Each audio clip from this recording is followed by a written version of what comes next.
l'entendez avec l'hymne national, évidemment, on va parler de la sélection aujourd'hui avec cette magnifique victoire face à la Bosnie. Bonjour à tous, bienvenue dans le Clubhouse. Cette semaine, donc, programme avec la sélection. Et à mes côtés, Lucas Gali, Tendai Michaud. Comment ça va, les gars? Ça va très bien. Ça va pas mal. Tendai, bienvenue de la Bosnie. Bien revenu, on est revenu en un seul morceau. Ouais. Et avec la victoire. Difficilement, mais ça va. On s'en est remis. T'es pas couché trop tard, ça va? J'ai pas été le pire, c'est ce que je dirais. Julien Sins, comment ça va? Très bien, Flo, et toi? Ça va, très heureux. On va parler de 2 victoires, donc forcément c'est toujours plus facile que quand il y a des défaites. 2 victoires, Tendai, ça fait un petit moment que c'était pas arrivé d'ailleurs, 2 victoires de suite. C'est la première fois dans l'histoire que le Luxembourg, sur un créneau, va chercher 2 victoires sur une semaine. Ils avaient déjà réussi en 95 à gagner 2 matchs d'affilée, mais c'était sur 3 mois différents. Donc c'est clairement absolument historique. Donc on va parler de la sélection. Évidemment, on va parler aussi de l'affaire qui a un peu animé cette trêve internationale du côté du Luxembourg, malheureusement. Mais bon, il y a eu la victoire derrière, donc comme quoi, l'affaire avec donc Gerson Rodriguez et Vincent Thiel, l'un a été exclu, l'autre est parti de lui-même. Donc on va un petit peu débattre de là-dessus. Et puis on va parler des transferts aussi, parce qu'il y a eu quelques transferts importants qui sont tombés ces derniers jours. Donc voilà. Luxembourg-Liechtenstein, c'était donc ce week-end au stade de Luxembourg. Victoire 2-0. Avec le retour notamment de Daniel Sinani, ce que vous en avez pensé? Son retour a fait du bien, il était buteur notamment dans cette rencontre. Ouais, Sinani a été buteur sur une passe décisive de Gerson justement. Qui était remplaçant. C'était un bon match, encore une fois, un très bon match même de Sinani. Remuant, percutant. Première mi-temps, on discutait avec Tendai, il était plus dans le cœur du jeu. Le jeu passait par lui, pas perdu beaucoup de ballons, je sais même pas franchement s'il en a perdu. En deuxième mi-temps, avec l'entrée de Gerson, il a été mis plutôt sur un côté, avec la même réussite. Un but qui était tout fait, parce que c'est Gerson bien décalé par Borges qui, je pense qu'il veut frapper, mais Sinani est obligé de marquer pour éviter le retour du défenseur. Et vraiment un très bon match. Julien, qu'est-ce qu'on retient de cette première victoire sur ces 2 rencontres? Déjà c'était important de gagner parce qu'il y avait quand même une défaite en match amical contre Malte, qui était peut-être pas forcément inquiétante, mais bon, il fallait quand même se rassurer. Et puis contre le Liechtenstein, c'est quand même une victoire obligatoire, même si bon, en plus si je me trompe pas, le dernier match contre le Liechtenstein c'était très très mal passé déjà pour le Luxembourg. Donc non, une victoire rassurante, une victoire logique qui fait du bien, quoi. C'est vrai que cette victoire, bon, avec tout le respect qu'on a pour Liechtenstein, le Luxembourg se devait de gagner. En revanche, battre la Bosnie-Herzégovine, ça pour le coup c'est un vrai exploit. Je pense qu'on peut parler d'exploit. Oh, c'est un exploit, c'est peut-être une des plus belles victoires, si ce n'est la plus belle victoire de l'histoire du Luxembourg dans son histoire dans le football. C'était pas forcément attendu, surtout avec le contexte extra-sportif qui était quand même assez pesant, mais je pense que le plus important au-delà de ça, c'est que c'est mérité, quoi. C'est que le match est vraiment profondément réussi de la part des Hauts-de-Leven. Avec un nouveau but de Sinani, puis un but de Borges, 2 buts qui profitent, où les joueurs ont profité des erreurs adverses. On sent quand même sur ce rassemblement Borges qui prend de plus en plus d'épaisseur dans cette équipe, Lucas. Ouais, franchement, très impressionnant contre Liechtenstein. Vraiment, en première mi-temps, je pense que l'arrière droit du Liechtenstein, il a dû en faire des cauchemars. Il lui a tout fait. Franchement, ça fait plaisir de voir un joueur comme ça. Après, je pense que l'arrière droit du Liechtenstein, il fait souvent des cauchemars. C'est vrai que ça doit pas être quelqu'un qui passe de très bonnes nuits. Mais non, ouais, il était très costaud. Pareil, très percutant. Sur les premiers mètres, il va à une vitesse folle. Et puis en plus techniquement il est vraiment élégant, donc ouais, non, c'était beau à avoir joué. Je veux juste rebondir sur ce que tu as dit tout à l'heure par rapport au match contre Malte, ce que Julien a dit. La première mi-temps contre Malte, le Luxembourg a dominé, a eu les occasions mais n'a pas marqué. Contre Liechtenstein, c'est exactement la même chose. Ils ont appris de leurs erreurs, puisque ils ont eu aussi une première mi-temps où ils ont eu beaucoup d'occasions, notamment du coup Borges qui a frappé sur le poteau et un but refusé, quelques autres occasions avec Kiki Martins qui rate un centre entrée. Là ils sont pas démobilisés, ils ont pas paniqué, on a senti vraiment un Luxembourg serein, avec, j'ai envie de même dire, une équipe avec de l'expérience. Et ça fait très plaisir à voir, donc félicitations à eux.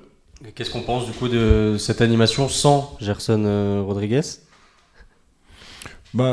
Forcément, il y a toujours la dictature du résultat, donc à partir du moment où le match il est gagné, on se dit que l'animation elle est bonne, mais c'est vrai que dans ce qu'on a vu, et je rebondis un peu sur Borges, moi ce que je trouve très intéressant sur Borges, c'est quand on le voit face au Liechtenstein, il a fait un super match sur les qualités techniques, il a éliminé, il a tiré, il a fait les différences. Face à la Bosnie, il a été aussi le premier défenseur, et on le voit sur le premier but où il va vraiment la chercher. Donc c'était super intéressant. Kourchi, il a fait aussi pour moi un bon match en Bosnie, où voilà, c'est le premier défenseur, il apporte énormément.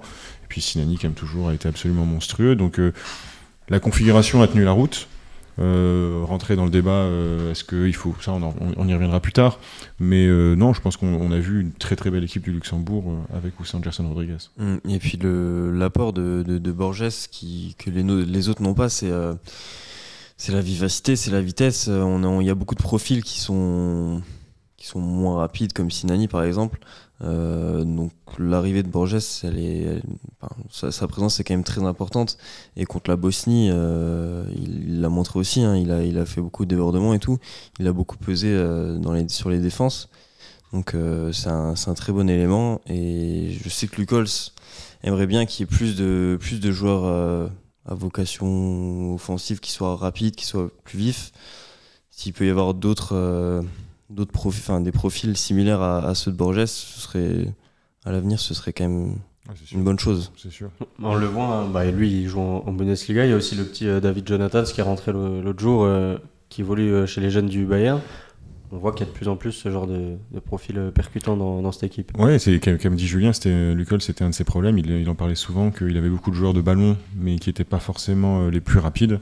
Et là, Borges, il apporte énormément dans ce domaine, et mine de rien, il est quand même sorti sous l'ovation du public bosniaque, et je pense que ça en dit long sur sa performance, quoi. Lucols se disait en conférence de presse que s'il travaillait et qu'il continue à travailler, il a tout pour devenir un très bon. Et franchement, à 19 ans maintenant, il a eu 19 ans récemment. Il a démarré tôt. Les qualités qu'il a, les qualités d'explosivité technique, la vitesse, et puis l'élimination, le 1 contre 1, c'est quand même des joueurs qui sont rares d'avoir une telle facilité, en tout cas dans le 1 contre 1.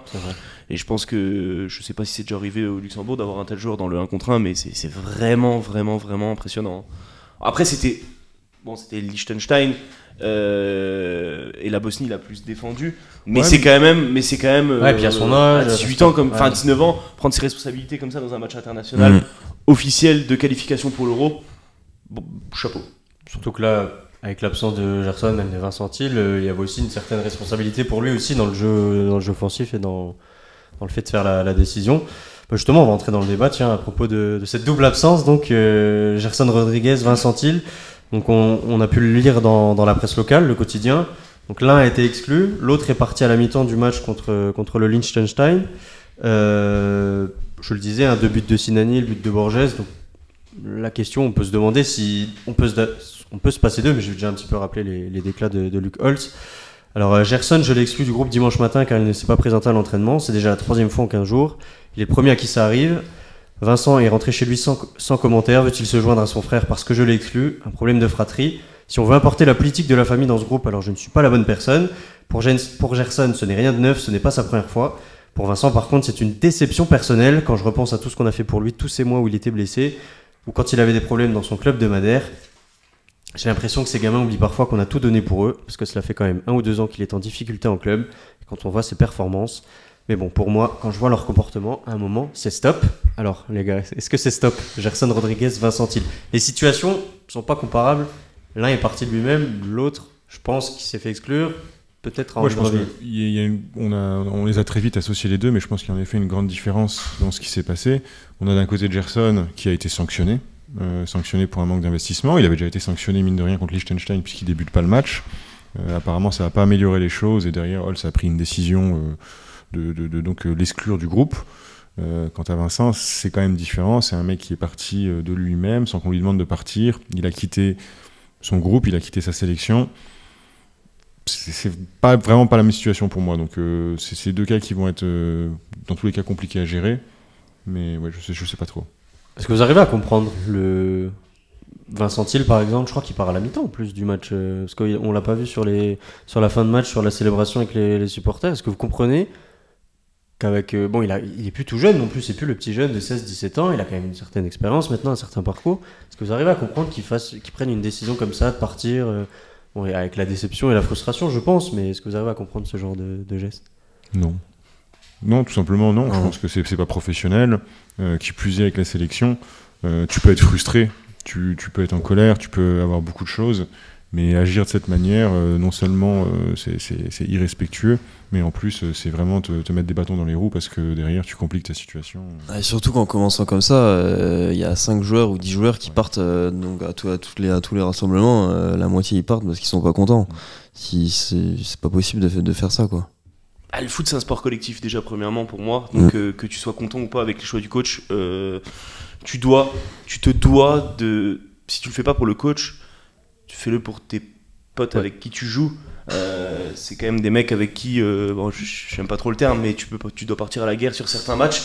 Moi personnellement, je joue à un très humble niveau, mais j'ai jamais abandonné mon équipe à la mi-temps. J'ai déjà été sorti plusieurs fois, même avant la mi-temps, ça m'est déjà arrivé, mais je suis pas parti. Je suis pas parti. Ah ouais. Non, je suis pas parti. Tu peux pas partir comme ça en fait. J'ai rien contre lui du tout, je trouve en plus que c'est un bon joueur, et il m'a plu en première mi-temps contre Liechtenstein d'ailleurs.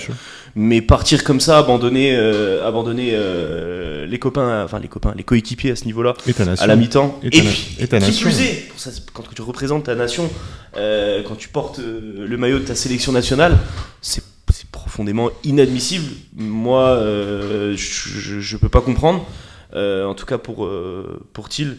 Après pour Gerson, c'est un joueur aussi que j'apprécie beaucoup parce que c'est des joueurs qui sont rares aujourd'hui. Maintenant, son métier c'est de jouer au football, c'est son travail. Il joue pour sa sélection nationale. Enfin, nous demain personnellement, je sais pas, hein, mais je pense que si on vient pas au bureau sans donner d'explications trois fois de suite dans la même semaine, je suis pas sûr que passe par un sélectionneur, mais que notre patron soit content, quoi. Enfin, Après, s'il nous sanctionne de 2 jours off, on est plutôt gagnant. Non, mais voilà. Enfin, je veux dire, faut quand même remettre un peu l'église au milieu du village. Je trouve ça proprement, scandaleux les deux situations, quoi. Julien, est-ce qu'on peut se passer de Gerson Rodriguez et Vincent Thiel, selon toi, avec ce qu'on a vu, hein, je le rappelle, l'animation avec Sinani, Borges, le match contre la Bosnie donne raison quand même à Lucols. C'est très bien de gagner, et c'est encore mieux de gagner en sachant qu'il y a 2 joueurs, surtout un joueur clé qui a été exclu du groupe. Donc là, ils ont prouvé qu'ils arrivaient à gagner sans Gerson contre une équipe d'un calibre assez élevé. Donc pour moi, oui, on peut se passer de Gerson. Il faudra voir si il reviendra peut-être un jour. Mais oui, pour moi, on peut se passer de Gerson, et encore plus de Vincent Thiel qui est pas forcément un titulaire indiscutable dans l'11. Après, ce qui est compliqué sur ces 2 matchs, c'est que Gerson, il y a tout et son contraire, puisqu'il rentre contre Liechtenstein, il fait la passe D et il marque, alors qu'il y avait 0-0, et en Bosnie, il n'est pas là, mais il gagne. Donc on peut dire un peu les deux, parce que je pense qu'il débloque quand même bien la situation quand il rentre contre Liechtenstein. Maintenant, est-ce qu'on peut se passer de lui? C'est un sport collectif, hein, tout le monde est remplaçable, hein, franchement.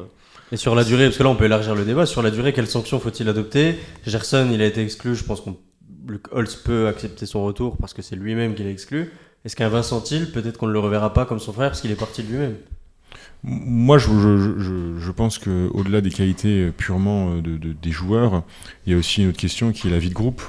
On ne sait pas exactement comment le groupe a vécu ses départs.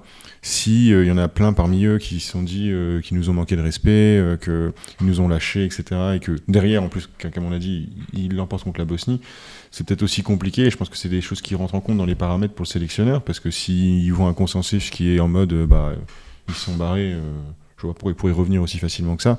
C'est quelque chose d'autre à prendre en compte. Après, je pense pas que ce soit le cas. Je pense que les mecs ils sont assez intelligents pour accepter une seconde chance. Mais moi, je pense en effet que la situation va être beaucoup plus compliquée pour Vincent Thiel que pour Gerson. Gerson a été sanctionné. Si derrière il fait ses excuses, il revient et il donne le maximum. Normalement, je le laisserai revenir. Moi. Oui, parce qu'après, Gerson, ça reste quand même le meilleur buteur de la sélection. C'est le joueur le plus décisif du 11. Donc il y a des chances qu'on le revoie un jour si tant est qu'il y a un compromis entre Lucols et Gerson, quoi. Justement, tu parles de compromis. Imaginons, là c'est un peu de la fiction, imaginons qu'il passe l'éponge pour Vincent Thiel qui est parti de lui-même. Vous pensez que pour le groupe c'est quelque chose d'envisageable de prendre une telle décision? Non. Enfin,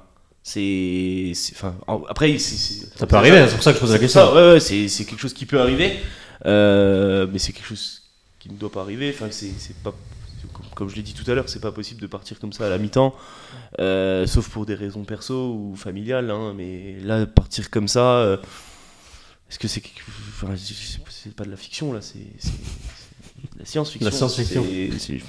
Pour moi, c'est du jamais vu en tout cas. Je sais pas si c'est déjà arrivé en sélection nationale au Luxembourg, mais partir comme ça à la mi-temps, enfin, pour moi, les deux cas. Il va en partir à la mi-temps du coup Bah, c'est ce qui se dit, hein, donc. A priori, on l'a pas vu sur les quand tout le groupe s'est levé. en tout cas, il est rentré après il est rentré chez lui ou après le match quoi. Ça c'est une info Voilà. de Luc Holtz. Moi, je vois pas Vincent Thiel revenir, en tout cas, au rassemblement de septembre. Je pense que s'il revient, il peut peut-être revenir, mais je pense qu'il faudra un peu plus de temps.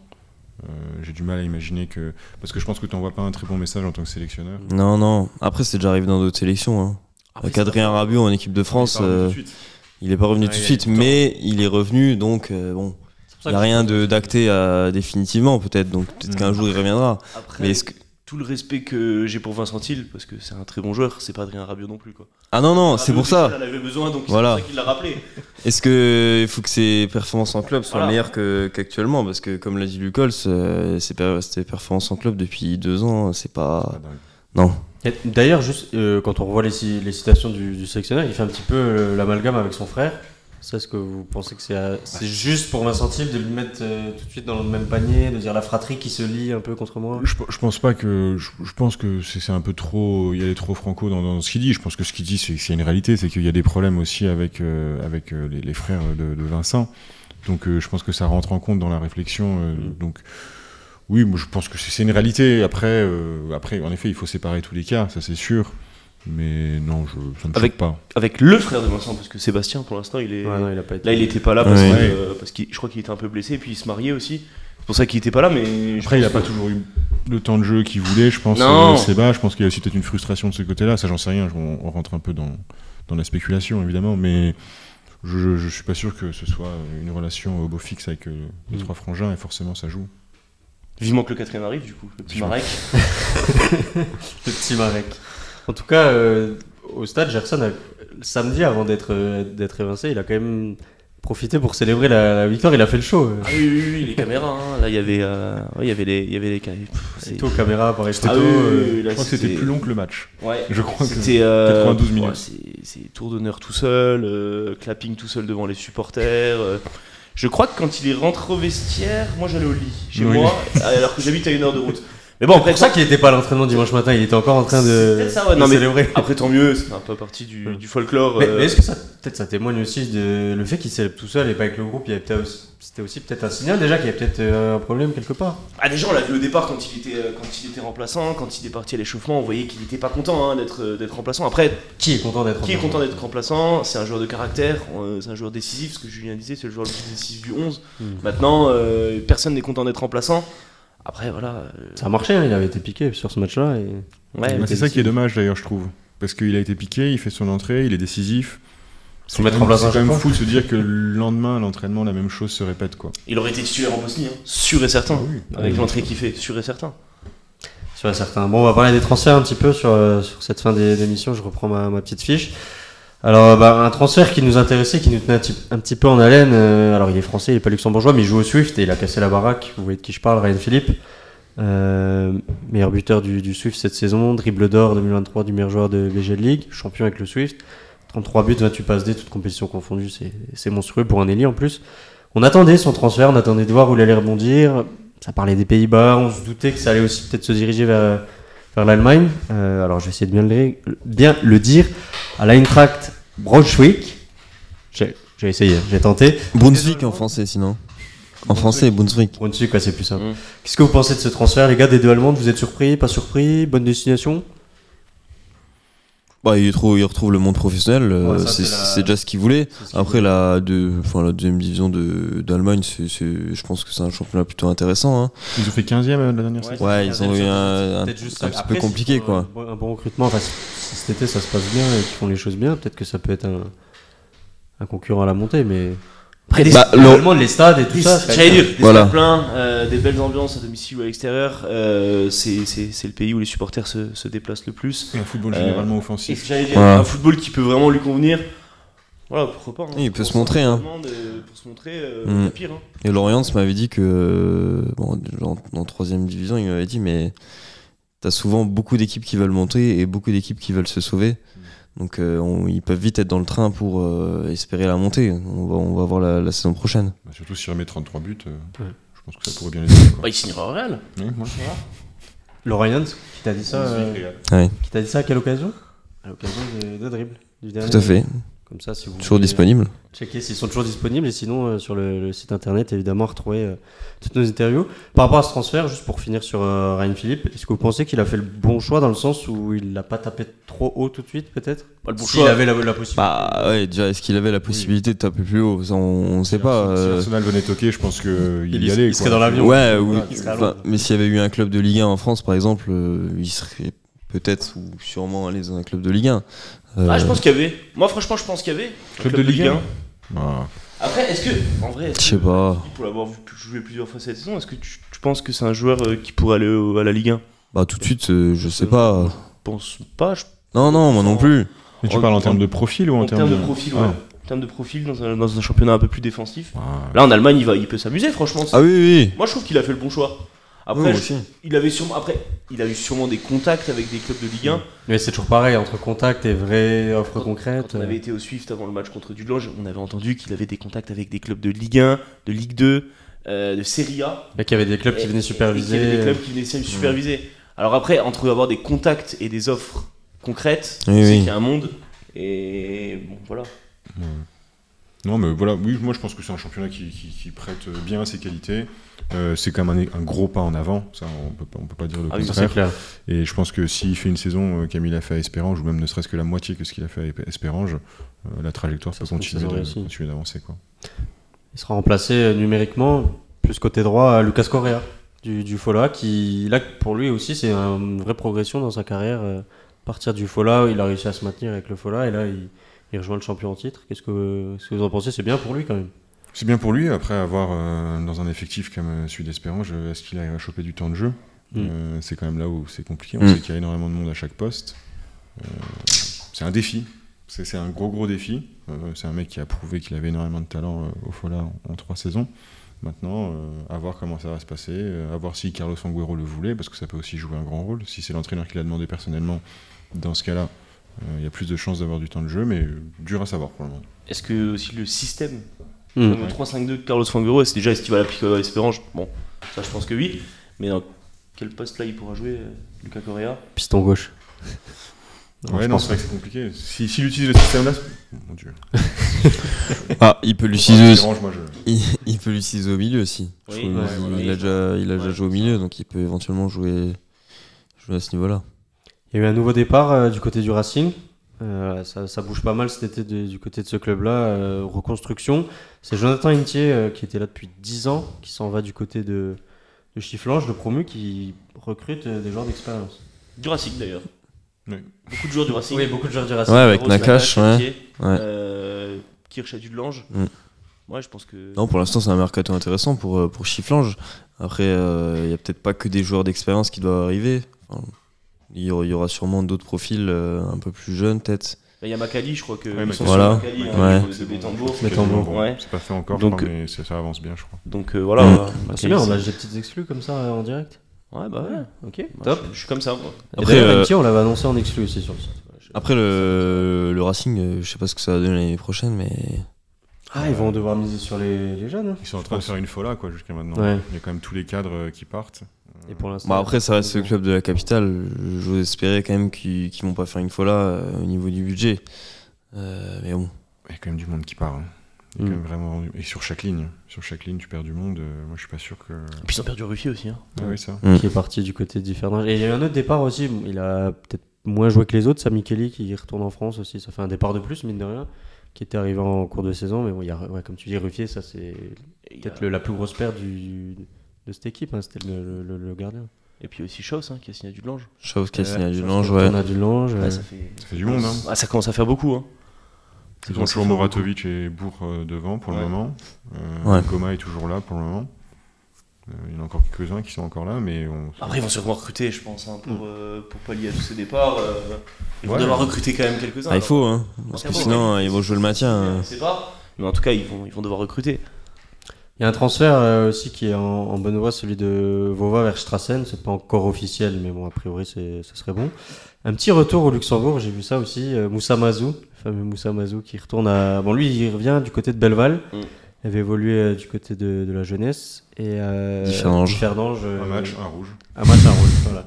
De manière très brève, il était en France en Régional 1, je dis pas de bêtises, à Il Pied. est en Régional 1 à Pied, Régional il a une 1, carrière. Hein. On a Ouais. regardé la dernière fois. C'est ASCA Moscou, AS Monaco, Bordeaux. Saint-Jean, on aurait pu deviner, on a peut-être déjà même Ouais. essayé, Oui. on a sûrement essayé. Hein. Oh. Mais ouais, non, il a une belle carrière. Hein. Franchement, là, le voir là, bon, c'est un peu surprenant qu'il aille à Belleval à 35 ans, mais bon, Ouais, pourquoi ouais. pas. Hein. Il a dû avoir une belle offre financière, je pense. Gonzalo Almeida qui part de Differdange du côté de la jeunesse aussi. Et puis le Progrès, je pense qu'il conclut son mercato avec une nouvelle arrivée du monde pro, Walid Jarmouni, qui était du côté du Pau FC, prêté à Paris 13 Atlético sur la deuxième partie de saison. Le Progrès, encore une fois, dans sa ligne directrice de prendre des joueurs issus du monde pro et de les relancer dans le monde pro. On verra ce que ça donne. On sait que Kylian Amey, ça s'est pas fait, malheureusement. Ils étaient à la recherche d'un ailier polyvalent.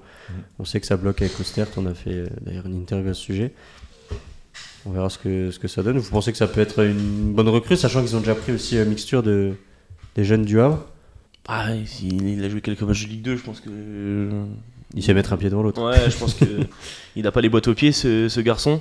Maintenant, oui, il va falloir attendre la saison pour confirmer. Et le Progrès va être un concurrent. Enfin, ça va être pour moi le concurrent. Ceux qui ont fait le plus gros mercato, je au pense. Swift. Ouais, ils ont fait un gros mercato Swift. et ils l'ont fait tôt. Moi, je trouve Ça, c'est bien, intéressant. surtout avec l'Europe Et voilà, qui se c'est ça, profile. avec l'Europe qui arrive, je pense qu'ils vont avoir le temps de bien faire rentrer les nouveaux éléments dans l'équipe. Et ils ont eu un tirage qui est plutôt intéressant, je trouve. Donc, ça, on pourrait. Ou en tout cas pour le premier tour. Ouais. Oui, Ouais. oui. Le deuxième c'est un peu plus Ouais. compliqué parce que Midtjylland ils sont assez habitués aux Coupes d'Europe. Ah ouais. Mais pour le premier tour, je trouve que c'est plutôt intéressant et il y a vraiment l'option, le moyen Ah de passer, je pense. La possibilité en tout cas, oui. Mais c'est vrai que ouais, le Progrès, il travaille bien, ça travaille bien en interne, enfin en arrière, comment dire. Ouais. Et, En sous-marin. En sous-marin. Ouais, j'ai pas osé la faire. Ouais. Tu l'as fait. Surtout que les sous-marins en ce moment. Ouais, faut éviter d'en parler. Coupé. Et ouais, non, voilà, je pense que c'est vraiment. Après, le Swift, bon, on en a parlé la dernière fois déjà, mais avec le recrutement qu'ils ont fait en prenant les 3 du Loge, parce que j'avais dit les 4 la dernière fois, mais je crois que Magnus s'est pas fait. Ouais. Est-ce que c'est en voie de se faire? Ça, je sais pas trop. Plus, bon voilà, je pense que eux aussi, ils ont quand même bien recruté des joueurs qui connaissent la BGL, qui sont habitués, donc ça va être costaud. C'est vrai que l'Europe, j'ai même pas rappelé les affiches. Donc le Swift, ce sera le Slovan Bratislava. Ouais. Ça va être compliqué par contre. à mon avis. Ouais, je pense que ça va être très compliqué. Bon, après, ici, ils sont éliminés, ils iront quand même au deuxième tour de Conference League. Avec là un tirage un peu plus abordable quand même. Mais ouais, Slovan Bratislava, va falloir sortir un exploit. Pour une première. 2 exploits. Agüero, c'est. Ouais, mais pourquoi pas? Pourquoi pas, oui. Hein? Pourquoi pas? Warum nicht? Un petit F91 au deuxième tour en Ligue des Champions, ça serait sympa. Swift. Swift, ouais. Suisse, pardon. Parce qu'en fait, Carlos Romero, il a changé de club. Non, Hein? Tu Non. savais pas? non. Ouais, je te le dis. Ouais, merci. Et le F91, donc, qui jouera contre des Irlandais, Saint-Patrick's Athletic FC, je crois que c'est ça. Ouais. J'ai bien retenu mal ça. Par contre, le Progrès, j'ai un méga trou de mémoire, je sais plus du tout Au Kosovo. Du Kosovo, ouais. Ouais, je donc c'est du n'oserais Kosovo. pas le prononcer le nom, mais Voilà. c'est une équipe du Kosovo. Ouais. Ah, Gilles Zani, un truc comme ça. Là. Ouais, voilà. Ouais, On c'est mettra c'est pour ça que j'ai pas osé. On va sous-titrer, ça sera plus simple. Les gars, merci beaucoup. Merci à toi. C'était cool, on a passé un bon moment. Et puis on se dit, ça c'était la dernière de la saison, mais on se dit, on revient la semaine prochaine, ça sera le Clubhouse de l'été avec, on parlera un petit peu du football international et puis on reviendra aussi sur des matchs historiques de Coupe d'Europe justement, tiens, ça fait un peu le parallèle des clubs luxembourgeois de ces dernières décennies. Je vous encourage toujours à liker, partager évidemment, mettez vos commentaires, faites-nous vos retours et puis à partager l'émission. Ça fait toujours plaisir, puis ça nous fait grandir. Et puis nous on se dit à la semaine prochaine. Ciao ciao. Ciao.